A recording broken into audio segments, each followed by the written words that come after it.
Mulla on tässä luntti. Siitä mä katon.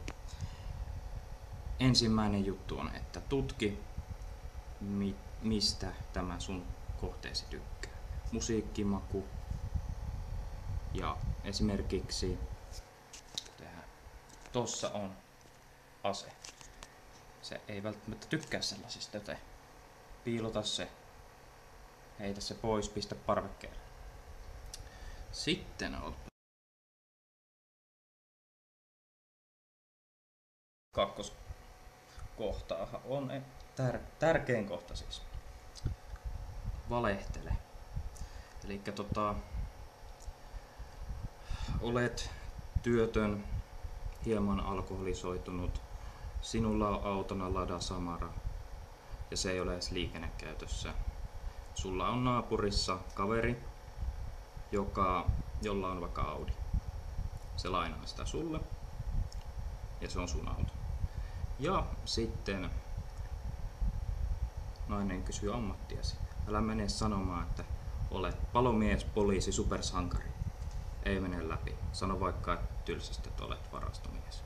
Niin, ja muistinko mainita, että laittaudu ja siivoa.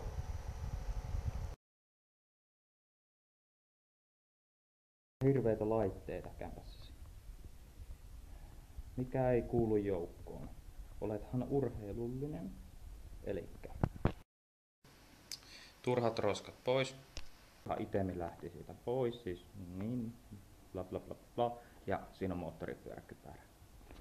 Toimii. Vittu, putkinäyttö. Ei. Siinä on monta syytä, miksi ei. Ensinnäkin,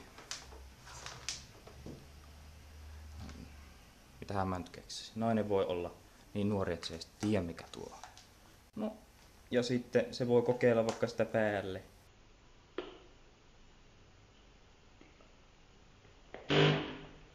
Iik! Ja sitten, mitäs tässä on? Kytkin, ei siis reititin. Isi on kertonut tytölle, että autossa on kytkin. Tää kytkin on kerran lentänyt parvekkeelta pihalle naisen toimesta. Mä voin näyttää miksi. Jos vaikka tekniikka kiinnostaa naisia. Sä laitat sen päälle töpsölistä, se pitää helvetinmoisen äänen. Lisäravinteita, moottoripyöräkypärä, nahkarotsilla piilotettu pukkinäyttö, punnerustanko kytkimen tilalla. Viehättävä ehkä. Mutta mitä helvettiä siinä tekee? Siinä on kunnon seksin tappaa. Nyt on valaistus muutettu ja katsokaa.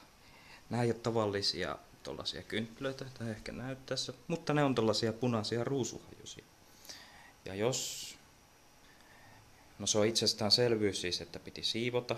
Jos et ole siivonut, pyydä äitiä siivoamaan vaikka. Ja tää on vielä, että tää haisee tää kämppä sitten kukkasilta.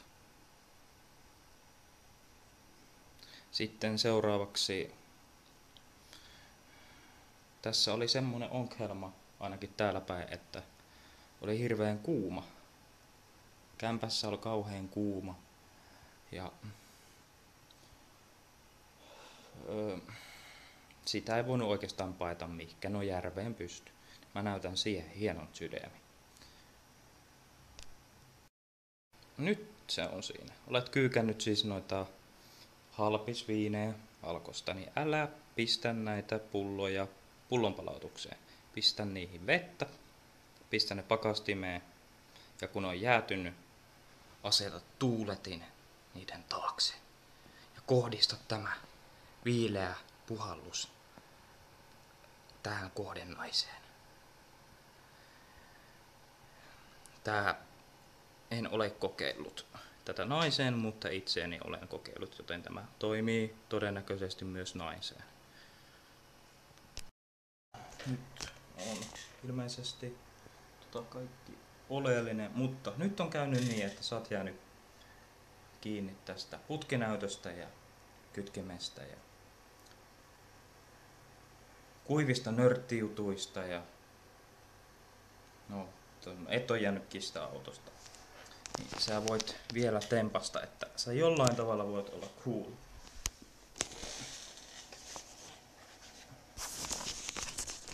Teen näin. Tää ei oo maailman kuivin kirja, mutta tää on ehkä toiseksi kuivin. Mä yritin etsiä sitä kaikista kuivinta kirjaa, mitä ikinä löytyy nörttiydessä. Niin, kirjastosta, ja kirjaston tati sanoo, että se on ehkä joskus ollut, mutta se on poistettu. Kun ei sitä kukaan tietenkään halunnut lukea. Tätä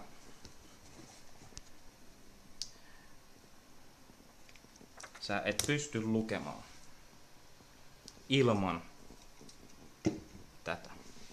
Ja tämä on rehellisesti naapurin kaveri. Eli naapurilta pöllitty olut, koska porkki vaan pelaa paremmin, joten mä pöllin siltä oluen. Jos katsoo tämän videon, niin se tunnistaa, että mä oon pöllinyt siltä oluen. Ja rupean juomaan sitä ja lukemaan tota. Tai mä yritän eka tietenkin lukea niin pitkälle kuin mä pystyn tota kirjaa.